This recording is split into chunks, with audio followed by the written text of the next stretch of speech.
پاکستان سمیت دیگر ممالک کے ماہرین نے کزن میریجز کو بچوں میں جینیاتی امراض کا سب سے بڑا سبب قرار دیتے ہوئے کہا ہے کہ مستقبل میں ایسی شادیاں مزید طبی پیچیدگیاں پیدا کر سکتی ہیں۔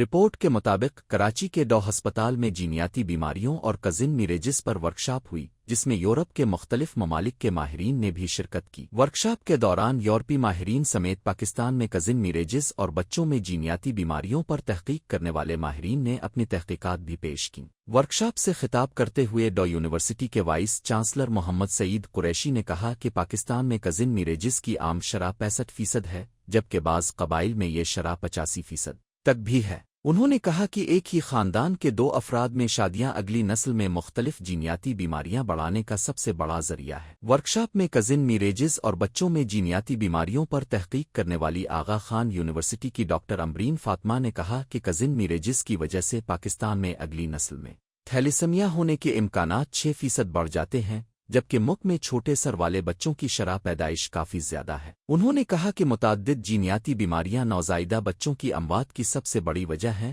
اور متعدد بیماریوں کو کزن میریجز کے خاتمے سے روکا جا سکتا ہے۔ یورپی ماہرین نے بھی اپنے تحقیقی مقالے پیش کیے اور بتایا کہ کس طرح کزن میریجز جینیاتی بیماریاں بڑھانے میں کردار ادا کر رہی ہے۔ یورپی ماہرین نے بتایا کہ معلوم جینیاتی بیماریوں کے جینز کی تعداد 3000 جبکہ نامعلوم جینیاتی بیماریوں کی تعداد 8 سے 9000 ہے۔ ماہرین نے ایک ہی خاندان سے تعلق رکھنے والے دو افراد کی شادی کو بچوں میں مختلف جینیاتی بیماریوں کا سب سے بڑا سبب قرار دیا اور کہا کہ اگر یہ سلسلہ ایسے ہی برقرار رہا تو اگلی نسلوں میں مزید بیماریاں پھیل سکتی ہیں۔